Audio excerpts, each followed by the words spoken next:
दिनों की बात है। किसी शहर में रमन, गीसा और राका तीन चोर रहते थे। तीनों को थोड़ा थोड़ा विद्या का ज्ञान था। तीनों चोरों को विद्या का ज्ञान प्राप्त होने के कारण बहुत घमंड था। विद्या द्वारा तीनों चोर शहर में बड़े बड़े लोहे की तिजोरियों को तोड़ देते थे और बैंकों को लूट लिया करते थे। इस तरह तीनों चोरों ने शहर के लोगों की नाक में दम कर रखा था। एक बार तीनों चोरों ने एक बड़े बैंक में डकैती करके सारा माल उड़ा दिया। तब पुलिस को खबर हुई तो तीनों चोरों को पकड़ने के लिए तलाश करने लगी। मगर तीनों चोर पास ही के एक घने जंगल में भाग गए। तीनों चोरों ने देखा कि जंगल में बहुत सी हड्डियां बिखरी पड़ी हैं। रमन ने अनुमान लगाकर कहा, ये तो किसी शेर की हड्डियां हैं।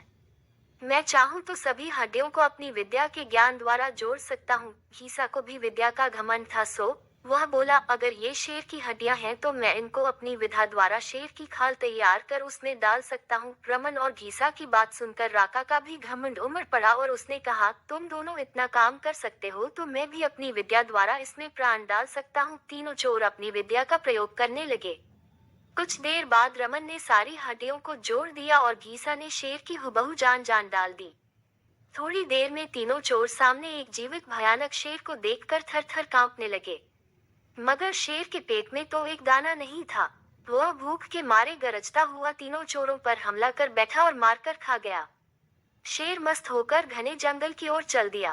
कहानी से शिक्षा दोस्तों, इस कहानी से हमें यही शिक्षा मिलती है कि कभी घमंड नहीं करना चाहिए।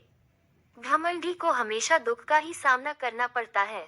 यदि तीनों चोर अपनी विद्या का घमंड न करते तो उन्हें जान से हाथ न धोने पड़ते। हमें अपनी विद्या का प्रयोग सोच समझकर करना चाहिए।